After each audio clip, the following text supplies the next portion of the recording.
downfall. Linda was never the good witch. Gossip and spreading rumors will be your downfall. She threw her into the dead ditch. Jealousy makes you lose everything, that's the cost. How about you just stay in the land of the lost? Besties with the witch of the west. Hate on us, but you're still obsessed.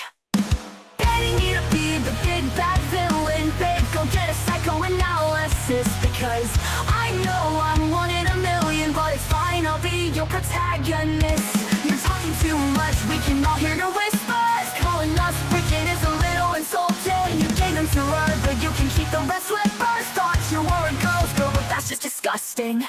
You can call me the bad witch, but I'm not the snitch. So tell me which is which? Which is which? Which is which is which?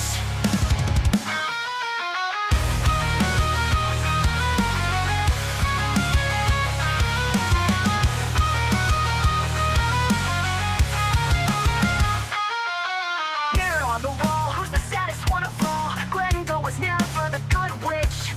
Gossip and spreading rumors will be your downfall. She threw her into the dead ditch. Jealousy makes you lose everything, that's the cost. How about you just stay in the land of the lost? Besties with the witch of the west. Hate on us, but you're still obsessed. Hating me to be the big bad villain, babe, go get a psychoanalysis. Because I know I'm one in a million, but it's fine, I'll be your protagonist. Se dio cuenta que no estaba luchando contra el hijo pastor, no estaba luchando contra la esposa, no estaba luchando contra la iglesia, no estaba luchando contra nadie. Estaba luchando contra Jesús. Y arrodillado le dijo: Señor, puedes aceptar lo que resta de mi vida. El Evangelio según San Lucas, capítulo 15. San Lucas, capítulo 15, a partir del versículo 11. También dijo: un hombre tenía 2 hijos, y el menor de ellos dijo a su padre: Padre, dame la parte de los bienes que me pertenece. Y el padre les repartió los bienes. No muchos días después, juntándolo todo, el hijo menor se fue lejos a una provincia apartada, y allí desperdició sus bienes viviendo perdidamente. Y cuando todo lo hubo malgastado, vino una gran hambre en aquella provincia y comenzó a faltarle. Y fue y se arrimó a uno de los ciudadanos de aquella tierra, el cual le envió a su hacienda para que apacentase puercos. Y deseaba llenar su vientre de las algarrobas que comían los cerdos, pero nadie le daba nada. Y volviéndose en sí dijo: ¿cuántos jornaleros en casa de mi padre tienen abundancia de pan, y yo aquí perezco de hambre? Me levantaré e iré a mi padre y le diré: Padre, he pecado contra el cielo y contra ti. Ya no soy digno de ser llamado tu hijo. Hazme como a uno de tus jornaleros. Y levantándose, vino a su padre, y cuando aún estaba lejos, el padre lo vio, y fue movido a misericordia, y corrió, y se echó sobre su cuello, y le besó. Y el hijo le dijo: Padre, he pecado contra el cielo y contra ti, ya no soy digno de ser llamado tu hijo. Pero el padre dijo a sus siervos: sacad el mejor vestido, y vestidle, y poned un anillo en su mano, y calzado en sus pies, y traed el becerro gordo, y matadlo, y comamos, y hagamos fiesta, porque mi hijo estaba muerto y ha revivido, se había perdido y es encontrado. Y comenzaron a regocijarse. Amigos queridos, en el capítulo 15 de San Lucas hay 3 parábolas. La parábola de la dracma perdida. La dracma es una moneda, una monedita perdida. Está también la parábola de la oveja perdida. Y está la parábola del hijo perdido, el hijo pródigo. La dracma perdida simboliza a todas las personas que en este mundo están perdidas, pero no se dan cuenta que están perdidas. Una moneda no tiene sensibilidad, una moneda no sabe de nada, no tiene conciencia. La monedita se pierde, está perdida, pero no se da cuenta que está perdida. y tampoco conoce el camino de vuelta para el dueño. Así hoy día en el mundo hay mucha gente que está perdida, sin Dios y sin esperanza. Pero si tú te acercas de ellos, te van a decir, ¿quién está perdido? ¿Yo? Yo no. Están perdidos. La familia se desintegra, los hijos se les hunden. Están hundidos en sus vicios, en sus traumas, no pueden dormir en la noche, tienen que tomar píldoras, todo está mal, tienen miedo del futuro, tienen miedo del pasado, están enloquecidos, pero no aceptan que están perdidos. La oveja, la dracma, la moneda perdida, simboliza a esa gente. La oveja perdida simboliza otro tipo de personas, porque la ovejita cuando se pierde se da cuenta que está perdida. La ovejita sí se da cuenta que está perdida, pero no conoce cuál es el camino de vuelta para casa. Ese es el problema. La ovejita sabe que está perdida, pero no sabe cómo volver. La ovejita simboliza mucha gente que hoy día en el mundo, en la vida, está perdida. Se da cuenta que está perdida, sabe que está perdida, pero no sabe cuál es el camino que lo lleva de vuelta a la casa del Padre. Hay tribus en el África que echan sus primogénitos a una cascata. El agua se los traga al niño. Los padres lloran. Si tú le preguntas, pero si te duele tanto, ¿por qué echas tu hijo allí? Te van a decir, es que tenemos que aplacar la ira de los dioses. Saben que están perdidos. Quieren resolver el problema, pero no saben cómo. Yo veo gente andando de rodillas hasta hacerse sangrar las rodillas, kilómetros y kilómetros. Si tú le preguntas por qué lo haces, te van a decir, quiero salvarme. Saben que algo está mal, quieren encontrar la salida, pero no saben cómo. Yo conozco ricos empresarios en el Brasil que suben un cerro allá en la ciudad de El Salvador, donde se realiza la famosa macumba, esas ceremonias diabólicas donde matan gallina y derraman sangre de gallina negra. Gente inteligente, universitarios, profesionales, hombres justos subiendo. Si tú les preguntas, ¿por qué? ¿Pero por qué lo haces? Te van a decir, estoy perdido. Necesito encontrar la salida, la solución. Yo veo en Río de Janeiro a las 6 de la mañana, en un huerto que se llama el Jardín Botánico, gente inteligente, artistas de televisión famosos, abrazados a los árboles, sin ropa, con el torso desnudo, abrazados a los árboles a las 6 de la mañana, cuando el sol comienza a salir. Es una cosa curiosa. Si tú te acercas, pero ¿qué es lo que estás haciendo ahí? Y te van a decir, ¿sabes qué? Que la vida de ellos se está haciendo pedazos, que el hogar se está deshaciendo. Entonces, alguien les ha dicho que si van a las 6 de la mañana cuando el sol está saliendo y se abrazan de esos árboles, la energía del árbol puede pasar para ellos, para resolver sus problemas. Que el ser humano, en este mundo, sabe que las cosas andan mal. Hay algunos que se dan cuenta que están mal, pero no encuentran el camino. Son como la ovejita perdida. Sabe que está mal, saben que están mal, pero no saben cómo volver al Padre. La tercera parábola del hijo pródigo simboliza a todos aquellos que saben que están perdidos. Un día descubren el camino de vuelta para casa, saben cómo volver, pero por algún motivo no vuelven. Yo voy a analizar esta noche la parábola del hijo pródigo. Comienza la parábola diciendo, un hombre tenía 2 hijos. Aquí está el tipo de relación que Dios quiere tener con los seres humanos. Dios no creó esclavos que tienen que obedecer. Dios no creó robots que tienen que cumplir todo al pie de la letra. Dios creó hijos. La parábola no dice, había un amo que tenía 2 esclavos. Había un patrón que tenía 2 máquinas. La parábola dice, había un padre que tenía 2 hijos. Tú eres la cosa más linda que Jesús tiene en esta vida. Tú eres el Hijo de Dios. Él te ama. Cuando un padre es obedecido por su hijo, porque el hijo le tiene miedo, algo está mal. Y te digo otra cosa. Tu hijo te va a obedecer por miedo solo mientras tú lo puedas castigar. Pero cuando él crezca y tú ya no lo puedas castigar, se acabó la obediencia. Jesús no quiere esclavos que le obedezcan por miedo. Jesús quiere hijos que le obedezcan por amor. Por eso Jesús quiere conquistar tu corazón. La obediencia sin amor para Jesús no tiene mucho valor. Un padre tenía 2 hijos y el menor de ellos dijo a su padre: Padre, dame la parte de la hacienda que me pertenece. Yo les pregunto, de aquella hacienda que el padre había forjado con trabajo, con lucha, con sudor, ¿qué cosa le pertenecía al hijo? Nada.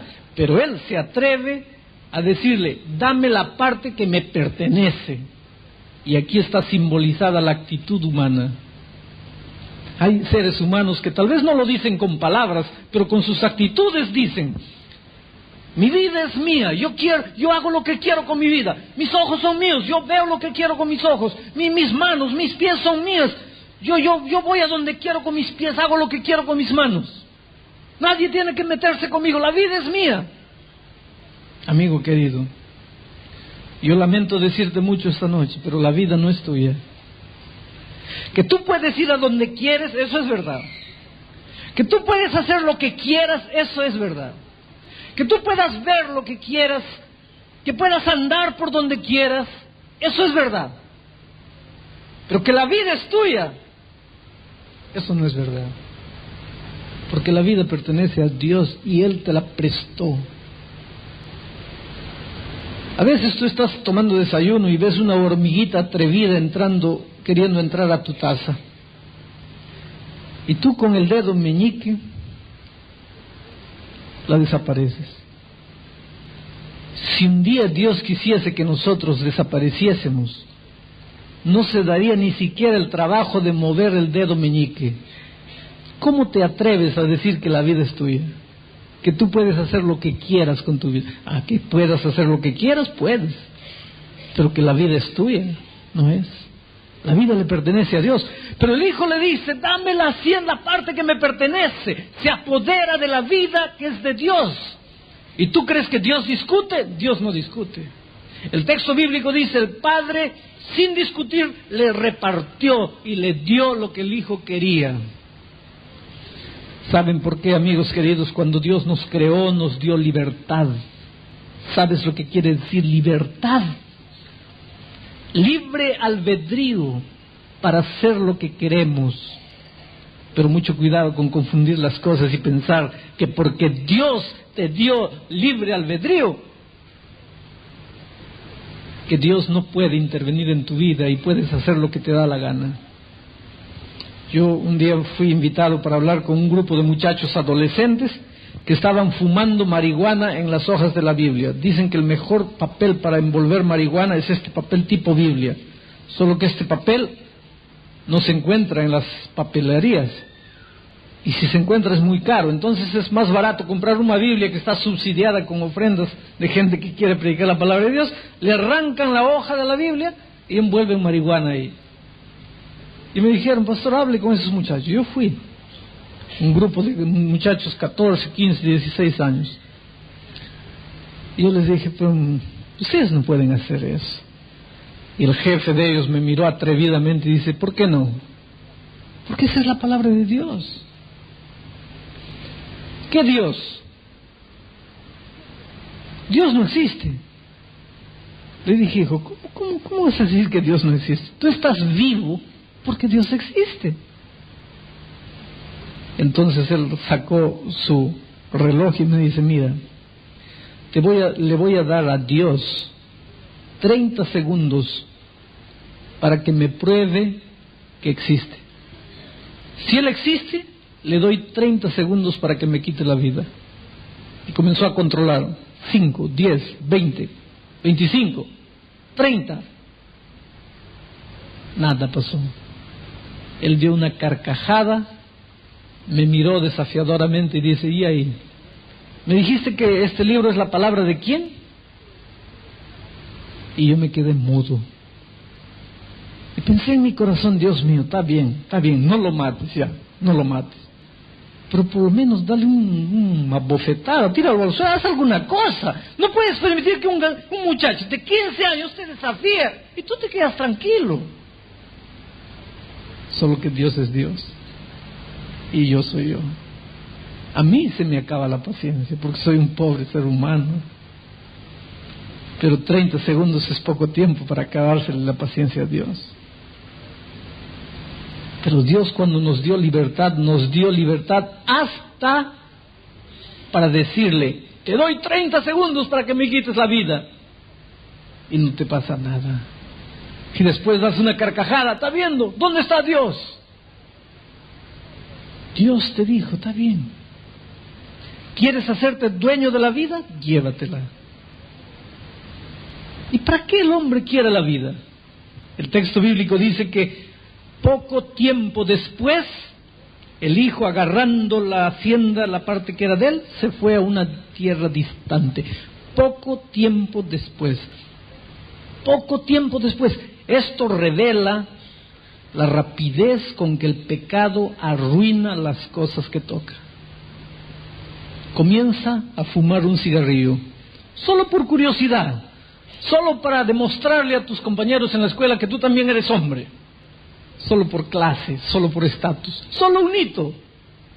Poco tiempo después, estás con un hueco en el pulmón, viciado, esclavo de un pequeño tubo de nicotina. ¿Pero cómo llegaste allá? Poco tiempo después, el hijo, agarrándolo todo, se fue a una tierra distante. Poco tiempo después, esto revela la rapidez con que el pecado arruina las cosas que toca. Comienza a jugar a los 12, 13 años de sexo, solo por curiosidad, solo porque todo el mundo lo hace. Poco tiempo después no te resta nada de respeto propio, nada de valores, nada de principios. Comienza a jugar, de beber, solo por curiosidad. Poco tiempo después eres un pobre viciado en alcohol, aunque no lo reconozcas, un pobre alcohólico que no puede tomar decisiones si no toma alcohol para poder tomar una decisión. Poco tiempo después comienza a jugar con cosas prohibidas. Poco tiempo después no te resta nada, estás completamente hundido. Poco tiempo después el hijo se fue a un país distante. Ustedes saben que nada más quiere el pecador que vivir lejos de Dios. Cuanto más lejos, mejor. El pecado nos lleva lejos de los amigos, lejos de la iglesia, lejos de la familia, lejos de Dios, lejos de todo.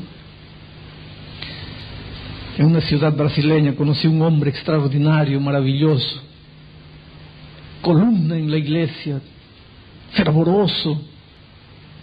Y un día la iglesia y la familia fue golpeada con una noticia triste. Él desapareció con una niña que trabajaba en la casa de 18 años. La iglesia lloró, la familia lloró, todos los que lo amábamos lloramos, y él se hizo humo, desapareció. Pasaron casi 15 años.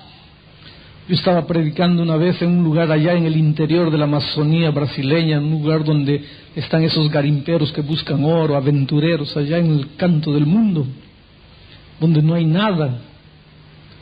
Y el pastor me dijo: ¿quieres conocer el lugar donde llegan los que sacan oro? Es una cosa interesante, porque allí solo están los que buscan oro, que son los que trabajan y traen el oro, las prostitutas que le sacan el oro a los que buscan oro, y los ladrones que le sacan el oro a los dos y se van a San Pablo, la capital. Entonces es un lugar folclórico. ¿Quieres conocer? Vamos. Estamos a 5 kilómetros, vamos para allá. Y él me estaba mostrando, todo es oro, no hay dinero, la comida se cambia por oro, y la comida llega a precio de oro. Y de repente, cuando estoy andando en la única calle central, veo a un hombre. Me vio y quiso esconderse, pero no tenía para dónde esconderse. No había dónde meterse en ese lugar. Y me encontré cara a cara con él. Habían pasado casi 15 años. Era el hombre que escapó con la chica de 18 años. un grande líder de iglesia, un hombre bueno. Cómo la iglesia sufrió, cómo lloró por él. Me dice: pastor, estoy aquí, tengo vergüenza, he venido aquí a esconderme. Le dije: quiero orar contigo. ¿Dónde vives? Me llevó a un lugarcito, una frazada, un lugar miserable. Él vivía en una casa linda, tenía hijos maravillosos, una esposa buena, una iglesia que lo amaba. Le dije: ¿qué haces aquí? Y él llorando dice: pastor, es aquí que voy a terminar mis días. ¿Por qué no vuelves? Ya es muy tarde. Para mí ya no hay más perdón. El pecado nos lleva lejos de Dios, nos lleva muy lejos de nosotros mismos, nos lleva lejos de nuestros valores, lejos, muy lejos. Nos enloquece, nos desespera. Y de repente nos damos cuenta que nos falta. Al hijo pródigo le faltaba comida, pero de repente nos damos cuenta que nos falta salud, nos falta amor, nos falta respeto, nos falta dignidad, nos faltan principios, nos falta futuro, nos sobra pasado.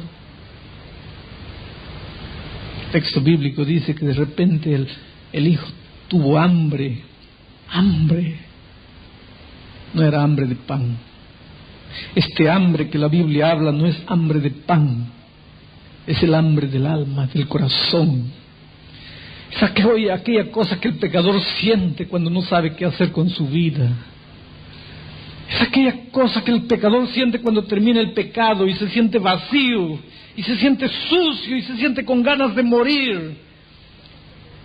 Es aquella desesperación que se apodera en las noches, cuando el hombre no puede dormir, cuando el hombre tiene miedo de lo que viene por delante, cuando el hombre tiene miedo de mirar para atrás porque los recuerdos de la vida equivocada lo golpean. Es esa sensación horrible. ¿A dónde irás de mi presencia?, dice Dios. Si subieres a lo alto, allí estaré. Si bajares a lo profundo del mar, me encontrarás allí. Si te fueres al occidente, te esperaré allí. ¿A dónde te irás de Dios? ¿A dónde correrás? ¿A dónde huirás? Hay personas que durante años y años escapan y escapan, corren y corren. Se esconden atrás del trabajo. Trabajan, no tienen tiempo para nada. Todo el mundo puede pensar: más qué grande trabajador. Mentira, no es amor al trabajo, es miedo de parar, porque cuando para no le queda otro remedio sino reconocer la tragedia de su vida. Hay personas que se esconden atrás de los vicios, atrás de los placeres, hay personas que se esconden atrás de la religión. Atrás de la religión. Corren, trabajan, es solo iglesia, doctrina, tienen miedo de parar. Porque cuando paran descubren que esta iglesia, esta religión es solo para esconder el vacío, la desesperación que cargo en la vida, que solo Cristo puede curar.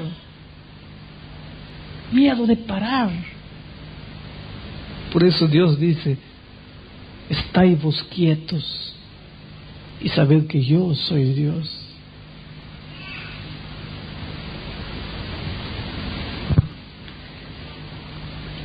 Cuando el hambre llegó, ¿acaso el hijo pródigo pensó en el padre?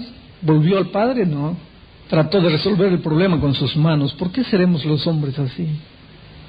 Siempre tratando de resolver el problema con nuestras manos, y nos hundimos cada vez más y más.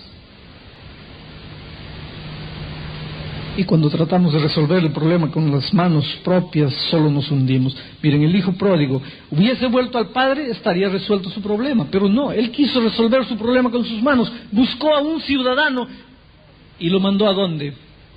A cuidar puercos. Antes estaba con hambre, pero nada más. Ahora continuaba con hambre y cuidando puercos. Peor. Y para el judío, y esta parábola fue presentada para los judíos, la mayor humillación en la vida era pasar cerca de un puerco. Pasar cerca de un puerco. Pero la parábola no lo presenta al hijo pasando cerca de un puerco. Lo presenta ¿cómo? Sirviendo a los puercos.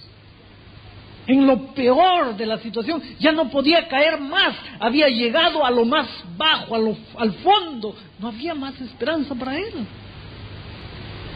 ¿Por qué seremos los hombres tan difíciles de aprender que si nos metimos en problemas deberíamos correr a los brazos de Jesús?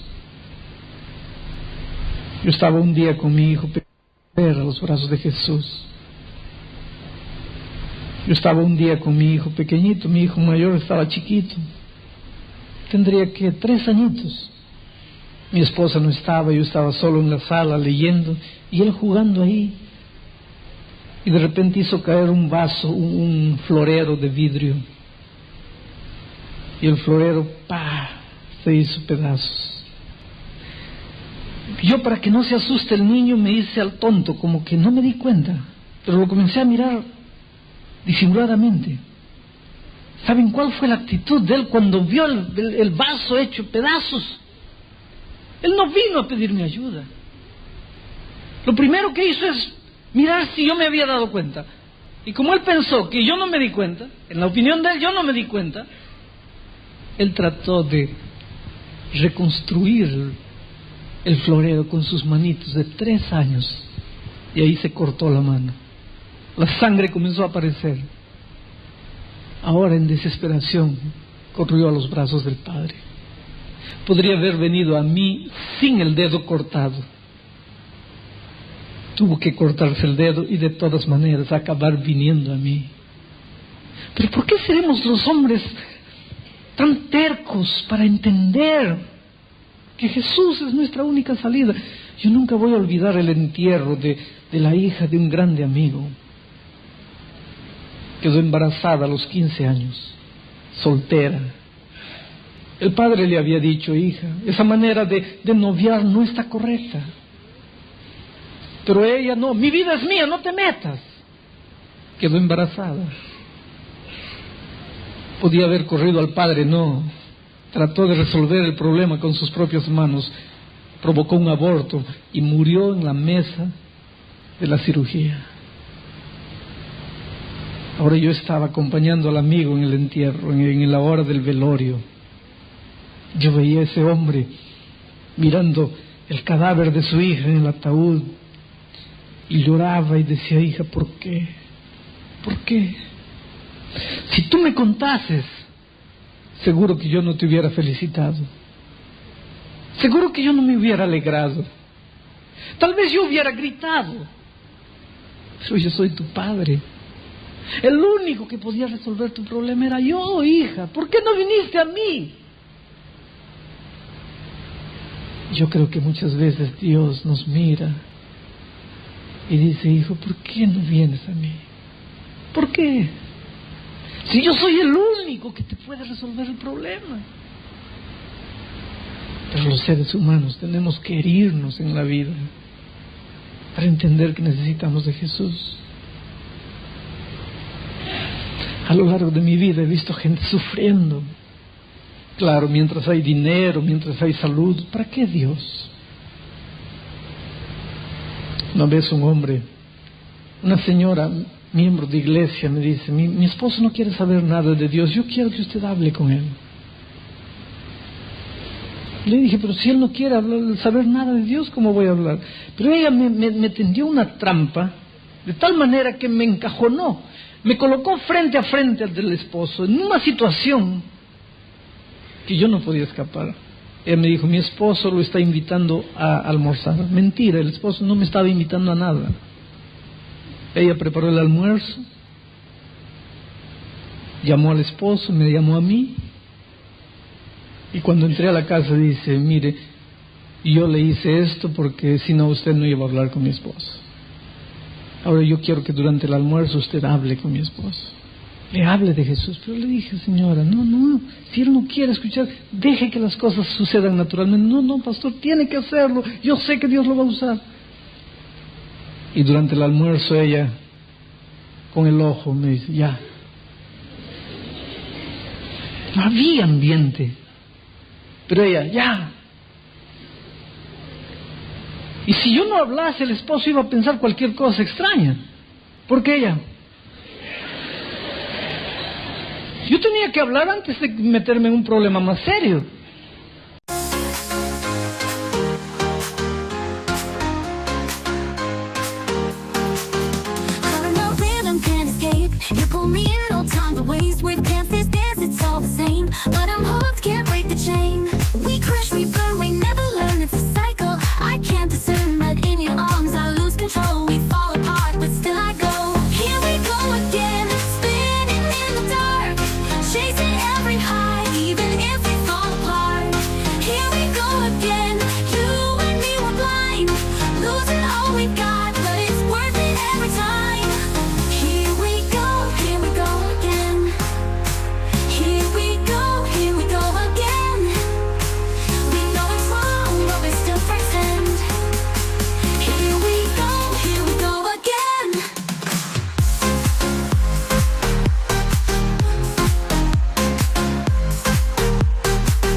Y aquel hombre me trató mal. Pocas veces un pastor fue tratado tan mal. Ese hombre me dijo cosas terribles, más o menos. Y yo le permití sentarse a mi mesa, pero no le di derecho de hablarme de su religión. Si yo respeto la suya, ¿por qué usted no respeta la mía? Si yo respeto la religión de mi esposa, ¿por qué usted no respeta la mía? Esta es mi casa, esta es mi mesa. Y él tenía toda la razón. No era el momento para hablar. Imagínense un almuerzo después de eso. Pocas veces sufrí en mi vida tanto. Pocas veces ansié que terminase ese almuerzo lo más rápido posible. Y pensé que nunca más vería a ese hombre. Pero años después volví a aquel lugar. Y la esposa me dice, pastor, mi esposo quiere hablar con usted. Le dije, hermana, ¿su esposo quiere hablar conmigo? ¿Usted recuerda la última vez? Y ella dice, pastor, de esta vez mi esposo quiere hablar con usted. Mi esposo está bautizado, está en la iglesia. ¿Su esposo está bautizado? Sí. Aquel hombre que casi me botó de su casa. Sí. Cuénteme ese milagro. ¿Cómo es que Dios hizo eso? Ella me dice, pastor, éramos ricos, teníamos dinero. Usted sabe, mi esposo era dueño de una empresa enorme, eran socios, eran 3 socios. Teníamos aquella casa linda, teníamos otras propiedades, teníamos todo. Hace un día mi esposo sufrió un accidente de tránsito. Se quedó entre la vida y la muerte, meses entre la vida y la muerte. Yo fui a la empresa, saqué dinero, pagué los mejores especialistas, volví a la empresa, sacaba dinero y a mí me decían, llévelo allá, yo lo llevaba, en fin, traje los mejores y gasté dinero, todo. Un día, los socios de la empresa me dijeron, señora, esta es la última vez que retire dinero, la empresa ya no es más de ustedes. Pero ¿cómo no? Aprovechando la situación del socio, los otros se apoderaron de la empresa. Los hijos no estaban preparados para afrontar la vida. Tuvieron que vender la linda casa en que vivían. Vendieron las otras propiedades y el hombre entre la vida y la muerte. Y finalmente, después de meses y meses, el hombre salió del hospital, condenado el resto de su vida a una silla de ruedas. Y allí descubrió que no tenía más empresa, que no tenía más casa, que no tenía más coches, que no tenía más propiedades. Y allí descubrió que no podía andar más. Y una noche, en desesperación, le dijo a la esposa, ¿tú crees que Dios me puede aceptar así como estoy? Sin dinero, sin nada, sin poder siquiera andar. Y la esposa le dijo, ¿quién te dijo que Dios estaba interesado en tu dinero, o en tu cuerpo, o en tu salud? Dios te ama. ¿Tú crees que Él me puede aceptar así? Lo he arruinado todo, ¿puede aceptarme así? Y la esposa le dijo, claro que puede. Y un día, ese hombre fue llevado al tanque del bautismo. 2 amigos lo cargaron, porque no podía andar. Le entregaron al pastor, el pastor lo bautizó, los 2 amigos lo sacaron del agua y se lo llevaron cargando y lo colocaron en su silla de ruedas. Un día, Dios lo llamó y él no quiso saber nada. Casi expulsó al pastor de casa. Podía haber venido andando por sus propios pies. Podía haber entrado en el tanque del bautismo por sus propios medios. No quiso. Pero Dios lo amaba tanto que le dijo, hijo, aunque sea cargado por otros, pero vas a venir, porque quiero salvarte. Y fue cargado por otros, y salió cargado por otros. El hijo pródigo se fue, acabó su juventud, arruinó la vida y volvió. Tú puedes irte, hacer lo que quieras con tu vida, vivir como quieras, pero un día, más tarde o más temprano, tendrás que volver a Jesús. Ojalá que vengas andando por tus propios medios. Ojalá que no vengas cargado por otros. Mi padre conoció a Jesús cuando yo tenía 4 años. Nunca quiso saber nada de Jesús. Pasaron 10 años, 20 años, 30 años, 34 años. No quiero. Los últimos años dijo, está bien, yo voy a ayudarlos, yo voy a apoyarlos, vayan a la iglesia, yo voy a estar al lado de ustedes dándoles fuerza, de vez en cuando yo voy, pero no quiero bautizarme, no quiero decidirme, no. Un día, un maldito cáncer comenzó a consumir su vida. Yo vi a mi pobre padre mordiendo la almohada de dolor para no gritar. Y una de esas noches, en medio de los gritos de dolor, arrodillado, Se dio cuenta que no estaba luchando contra el hijo pastor, no estaba luchando contra la esposa, no estaba luchando contra la iglesia, no estaba luchando contra nadie. Estaba luchando contra Jesús. Y arrodillado le dijo: Señor, ¿puedes aceptar lo que resta de mi vida? Y Jesús le dijo: claro, hijo. Yo bauticé a mi padre, tuve la alegría de bautizar a mi propio padre. Y 1 mes y medio después, mi padre descansó en medio a gritos y gritos de dolor. Y cuando yo lo veía sufriendo, lo miraba por la ventana, lo veía acabado, arruinado, consumido por el cáncer. Y pensaba en mi corazón: papá, ¿por qué esperaste solo hoy día? Hace 34 años podrías haberle dado la vida a Jesús. ¿Por qué? Porque los hombres tenemos que acabar todo lo que tenemos para acordarnos que Dios existe. ¿Por qué será que tenemos que acabar la vida, la juventud, el dinero, los amigos, la familia, los sueños, los planos, acabarlo todo, y cuando no nos resta nada, acordarnos de Dios como si fuese la última rueda del coche? Y lo bonito de todo es que Él nos dice: te acordaste de mí porque todo te falló, ¿no?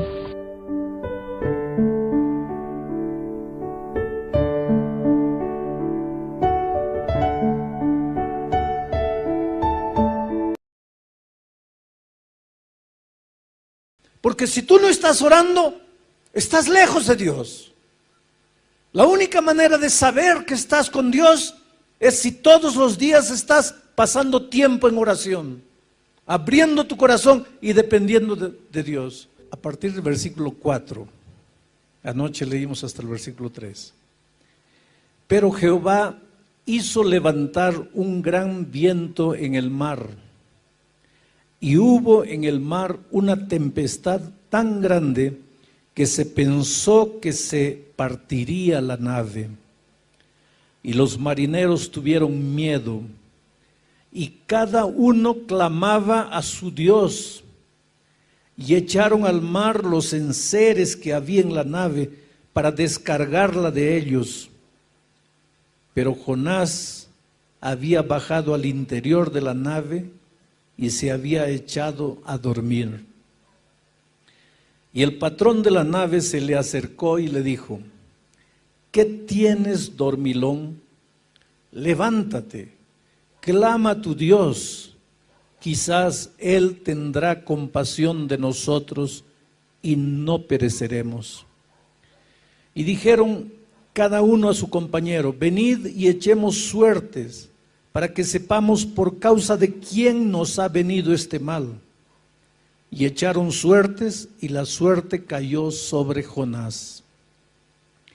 Entonces le dijeron ellos: decláranos ahora, ¿por qué nos ha venido este mal? ¿Qué oficio tienes? ¿Y de dónde vienes? ¿Cuál es tu tierra? ¿De qué pueblo eres? Y Jonás les respondió: soy hebreo y temo a Jehová, Dios de los cielos, que hizo el mar y la tierra. Y aquellos hombres temieron sobremanera y le dijeron: ¿por qué has hecho esto? Porque ellos sabían que Jonás huía de la presencia de Jehová, pues él se los había declarado. Y le dijeron: ¿qué haremos contigo para que el mar se nos acalme? Porque el mar se iba embraveciendo más y más. Y Jonás les respondió: tomadme y echadme al mar, y el mar se aquietará, porque yo sé que por mi causa ha venido esta gran tempestad sobre vosotros. Y aquellos hombres trabajaron para hacer volver la nave a tierra, mas no pudieron, porque el mar se iba embraveciendo más y más contra ellos. Entonces clamaron a Jehová y dijeron: te rogamos ahora, Jehová, que no perezcamos nosotros por la vida de este hombre, ni pongas sobre nosotros la sangre inocente, porque tú, Jehová, has hecho como has querido. Y tomaron a Jonás y lo echaron al mar. Y el mar se aquietó de su furor. Y temieron aquellos hombres a Jehová con gran temor, y ofrecieron sacrificio a Jehová e hicieron votos. Pero Jehová tenía preparado un gran pez que tragase a Jonás, y estuvo Jonás en el vientre del pez 3 días y 3 noches. Vuelvo a leer el versículo 4. Pero Jehová hizo levantar un gran viento en el mar, y hubo en el mar una tempestad tan grande que se pensó que se partiría la nave. Dios tiene un plan maravilloso para todo aquel que un día se encuentra con Jesús. A Abraham, Dios le dijo: sal de tu tierra, de la casa de tus padres, y anda a una tierra que yo te mostraré. Y tú serás una bendición por donde pases. El plan de Dios para sus hijos es que sus hijos sean una bendición por donde pasen. Pero Jonás, en lugar de ser una bendición en el barco, estaba siendo una maldición. ¡Qué tragedia! Un hombre llamado para ser bendición se había vuelto en una maldición. Por donde tú vas, ¿eres una bendición? Como padre, ¿eres una bendición? Como esposo, como esposa, como hijo, ¿eres una bendición? Como empleado, ¿eres una bendición? Como patrón, ¿eres una bendición? Es interesante. Yo tengo un hijo abogado. Él se casó hace unos 5 años atrás. Y el día de las bodas conocí a otros 2 socios de él en un estudio jurídico que ellos tienen en Brasilia.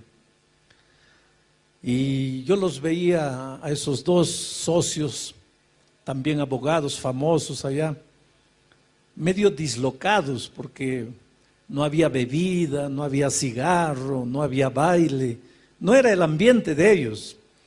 Y dejé todo y me fui a la mesa de ellos para hacer sala, ¿no? Para conversar un poco, para que ellos no se sintiesen fuera del ambiente.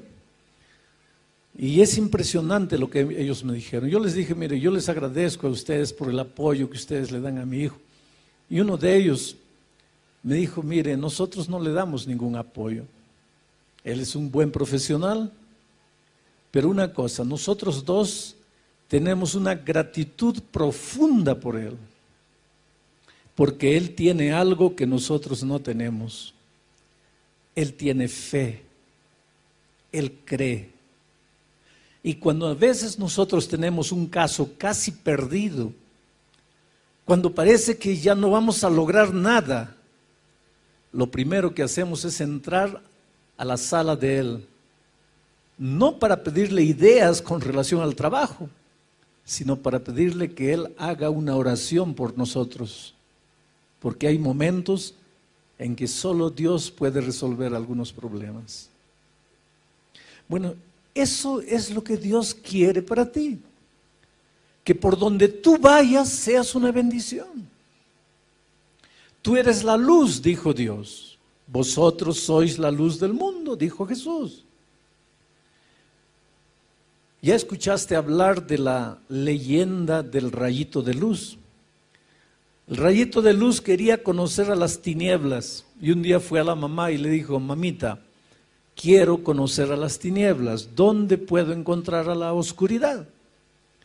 La mamá le dijo: mira, anda a ese cuarto, allí está la oscuridad, puertas cerradas, ventanas cerradas, métete por alguna rendijita, allí vas a encontrar a la oscuridad.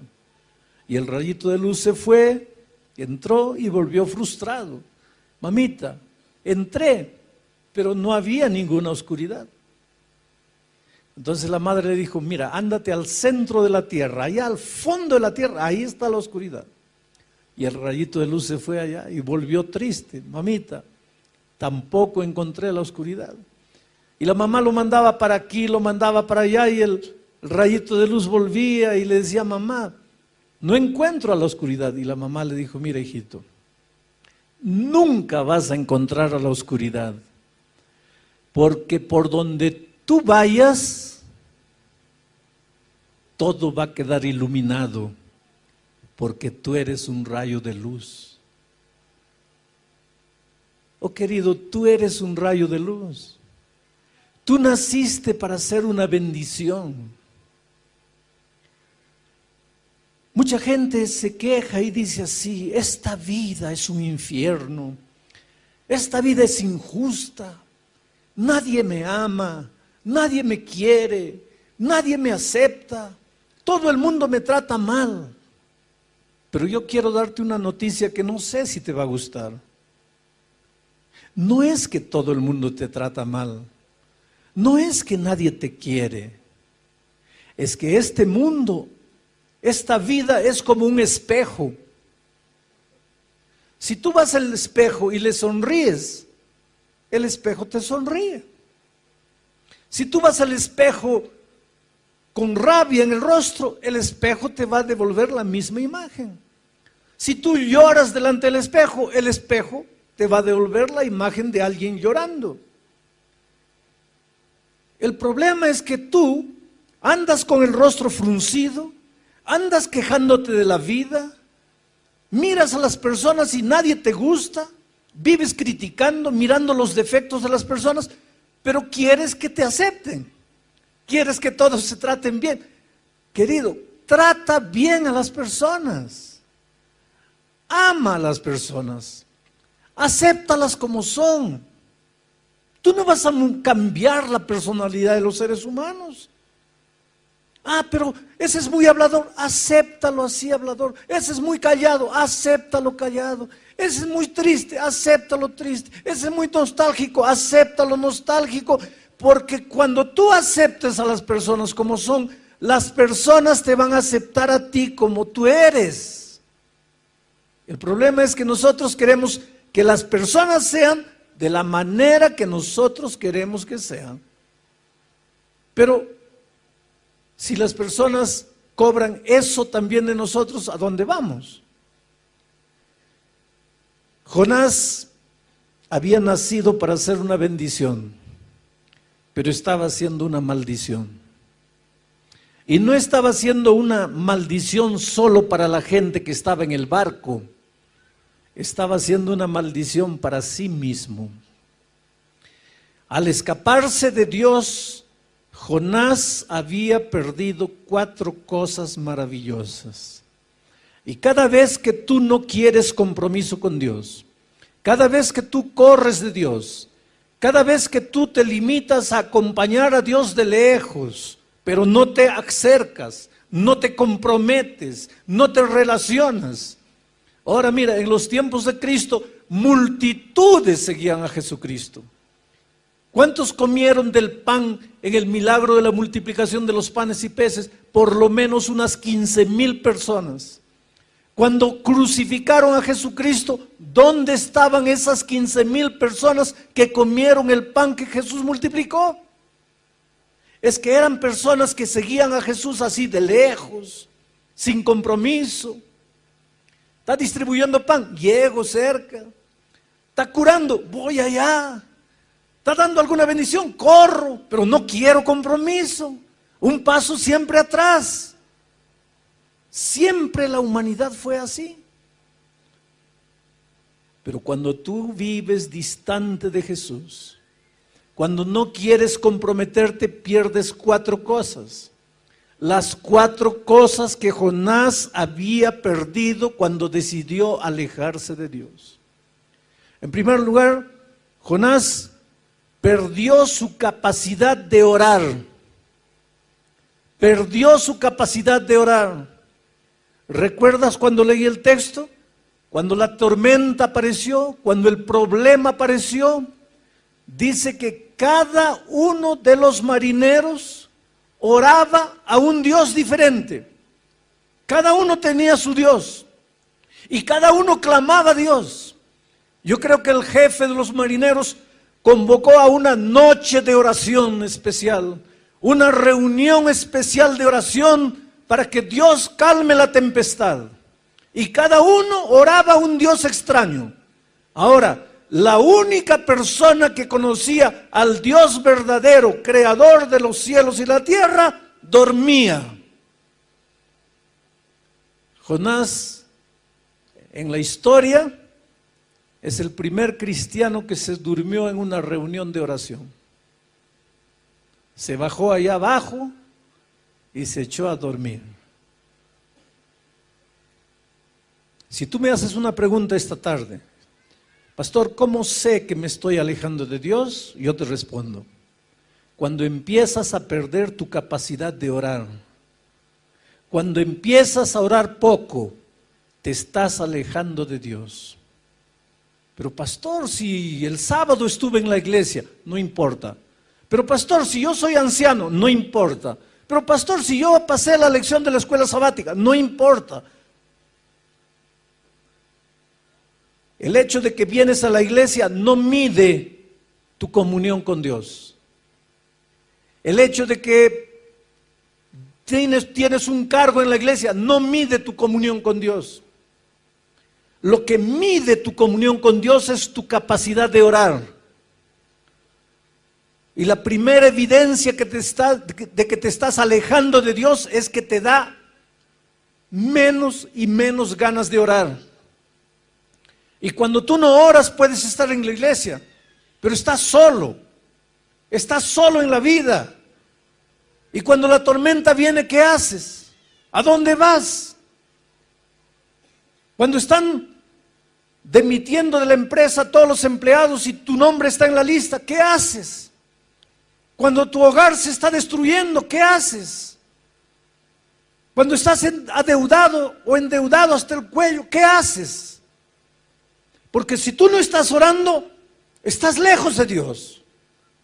La única manera de saber que estás con Dios es si todos los días estás pasando tiempo en oración, abriendo tu corazón y dependiendo de Dios. Pero Jonás había perdido su capacidad de orar. Como consecuencia de haber perdido la capacidad de orar, Jonás empezó a perder la sensibilidad espiritual. Jonás dormía. Y cuando tú estás durmiendo, estás víctima de tus enemigos, a merced de tus enemigos. Cuando estás durmiendo, hasta un niño te puede matar. ¿Por qué? Porque durmiendo no puedes defenderte.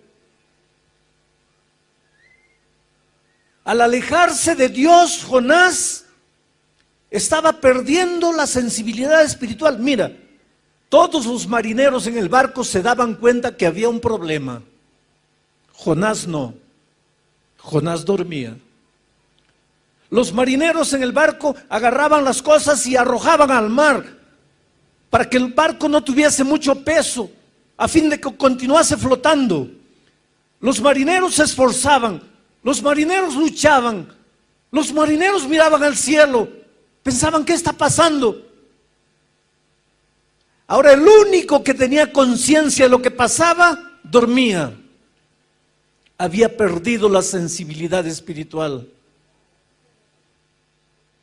¿Sabes que lidiar con cosas espirituales es una bendición, pero puede transformarse en una maldición? Porque podemos familiarizarnos tanto con las cosas espirituales que pasan a ser rutinarias. Dejan de ser especiales, dejan de ser sagradas, tórnanse comunes, tórnanse simples. Pierdes la sensibilidad espiritual. Hay tanta violencia en el mundo, hay tanto secuestro, explosionan las torres, hay guerra, hay terremoto, hay tsunami. ¿Cuándo escuchaste hablar de tsunami? a no ser de estos últimos años. 10 años atrás, ¿sabías lo que era tsunami? Hoy día, ¿alguien no sabe lo que es tsunami? Todo el mundo. Quiere decir, algo está sucediendo en nuestro mundo. Algo está pasando. Y hay mucha gente que no conoce a Dios, que no conoce la palabra de Dios, pero se pregunta, ¿qué está pasando? Y muchos que están en la iglesia duermen. No se dan cuenta, están perdiendo la sensibilidad espiritual. Al perder su capacidad de orar, Jonás pierde su sensibilidad espiritual. Y al perder la sensibilidad espiritual, Jonás pierde su capacidad de oír la voz de Dios. Se endurece, se adormece y duerme. Y querido, ay de ti y de mí si un día perdemos la capacidad de escuchar la voz de Dios. ¿Cómo Dios habla a tu corazón? A través de la conciencia, que saca sus conclusiones de la palabra de Dios. Pero cuando Dios te habla y no le escuchas, te sigue hablando y no le escuchas, te continúa hablando y no le escuchas, tu corazón se va endureciendo, y llega un momento en que Dios puede gritar a tus oídos y ya no escuchas, porque pierdes la capacidad de escuchar la voz de Dios. ¿Hace cuántos años Dios te llama? ¿Hace cuántos años Dios toca tu corazón para que le entregues definitivamente la vida a Cristo? Estaré predicando esta noche para alguien que ya tuvo momentos felices en la iglesia de Dios. Y por esas cosas de la vida hoy día estás lejos de Dios, lejos de la iglesia. ¿Cuántas veces Dios te ha llamado? ¿Cuántas veces Dios ha tocado tu corazón? ¿Cuántas veces en medio de la noche el Espíritu te ha incomodado? ¿Cuántas noches de insomnio has tenido? Porque la voz de Dios te atormenta. Pero si tú no le haces caso, y no le haces caso, llega un momento en que tu corazón se endurece y pierdes la capacidad de escuchar la voz de Dios. Ahora veamos cómo las personas tratan de resolver el problema que había aparecido aquella noche. Estaban en medio de una noche oscura y un mar embravecido. Cada uno clama a su Dios. Y después de clamar a Dios, todos los que estaban en el barco tratan de resolver el problema. En primer lugar, ellos raciocinan y llegan a la siguiente conclusión. Este problema debe haber aparecido porque entre nosotros debe haber un culpable.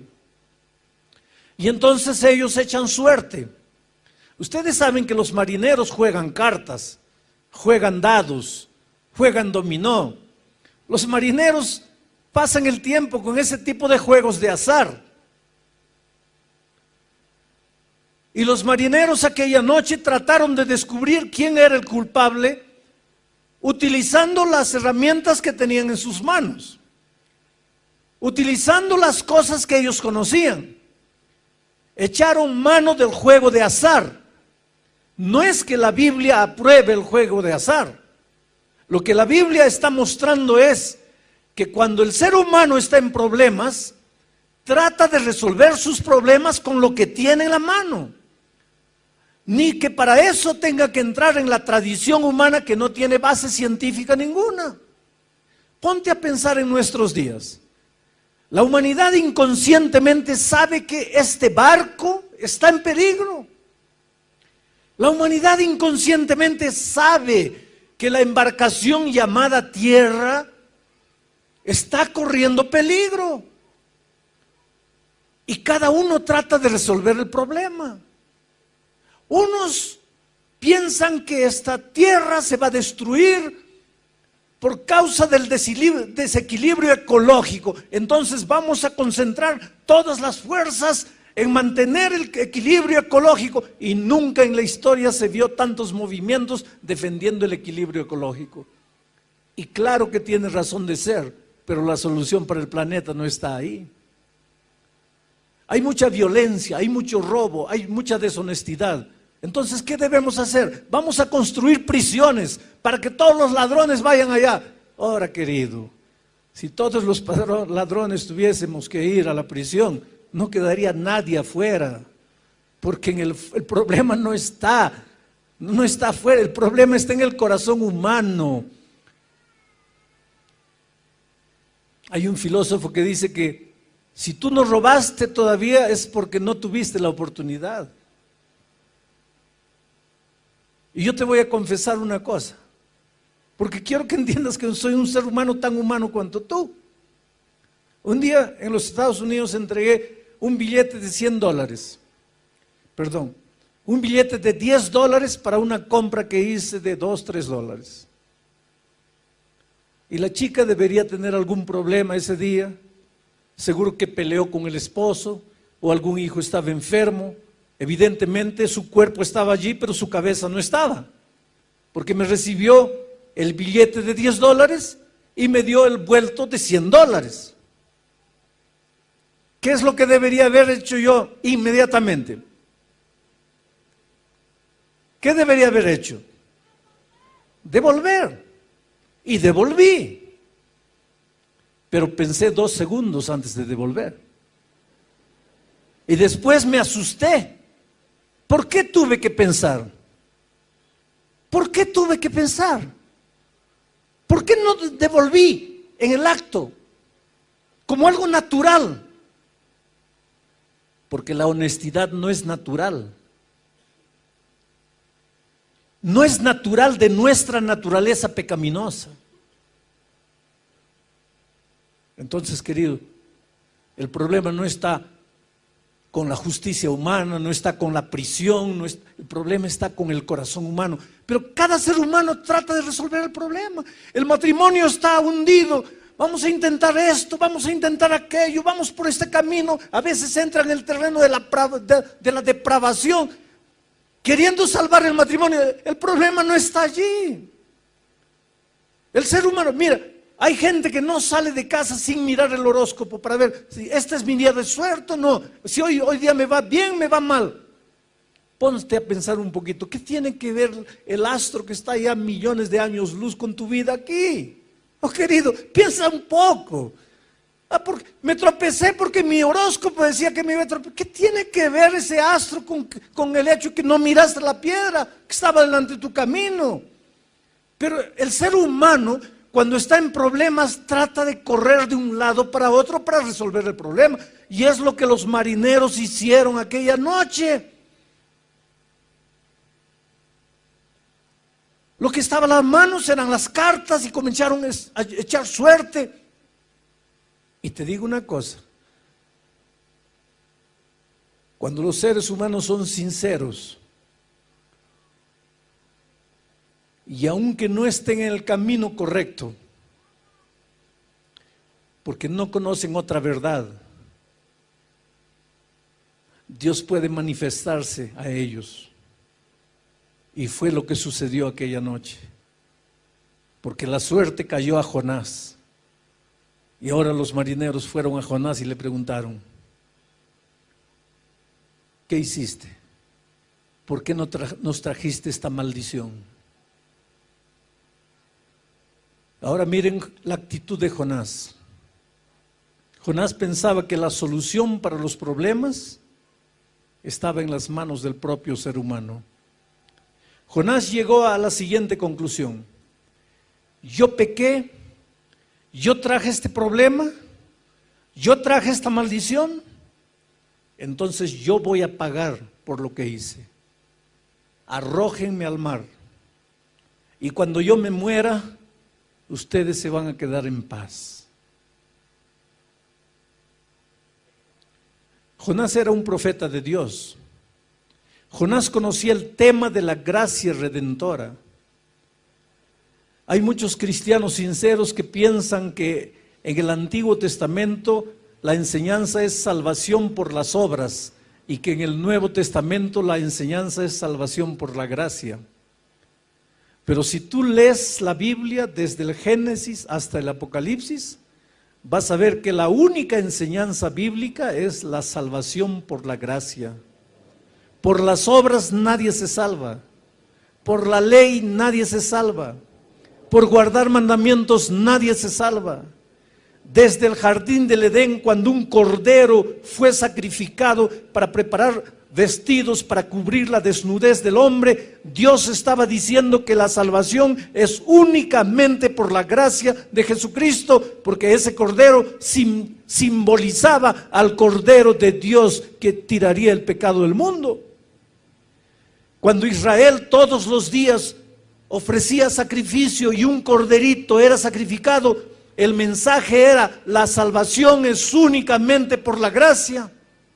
Por lo tanto, Jonás conocía el tema de la salvación por la gracia, pero él no creía. Él tenía una manera de pensar: el que la hace, la paga. Yo la hice, entonces merezco morir. Y es verdad, queridos. La Biblia dice: por cuanto todos pecaron, están destituidos de la gloria de Dios. Pablo afirma: la paga del pecado es la muerte. Todos esta noche merecemos morir. No hay justo ni siquiera uno, dice la Biblia. No hay quien busque el bien. Está en nuestra naturaleza el pecado. Nuestra inclinación natural es hacia el mal. Por lo tanto, aquí nadie tiene derecho de ser salvo. La salvación no es por derecho.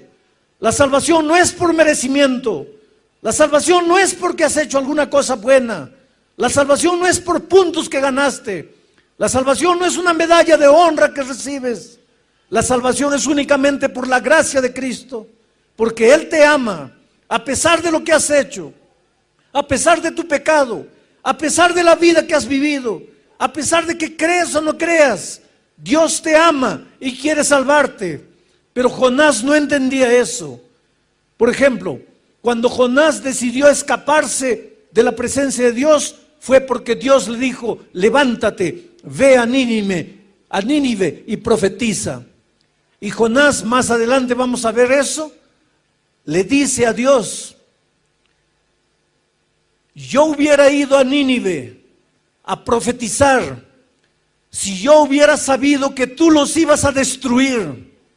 Pero Dios, yo te conozco y yo sé que si yo predicaba en Nínive, los ninivitas se iban a arrepentir y tú los ibas a perdonar. Y en mi opinión, esa gente no merece perdón. Por lo tanto, yo me escapé. Yo no fui a Nínive porque tú no ibas a cumplir con tu palabra. Y ahora, cuando Jonás le dijo a los marineros: arrójenme al mar, y los marineros lo arrojaron al mar, yo imagino la escena, déjenme imaginar. Jonás dando vuelta en el agua antes de hundirse. Las ondas como un remolino tratando de hundirlo. Y Jonás ya solo con la cabeza para afuera.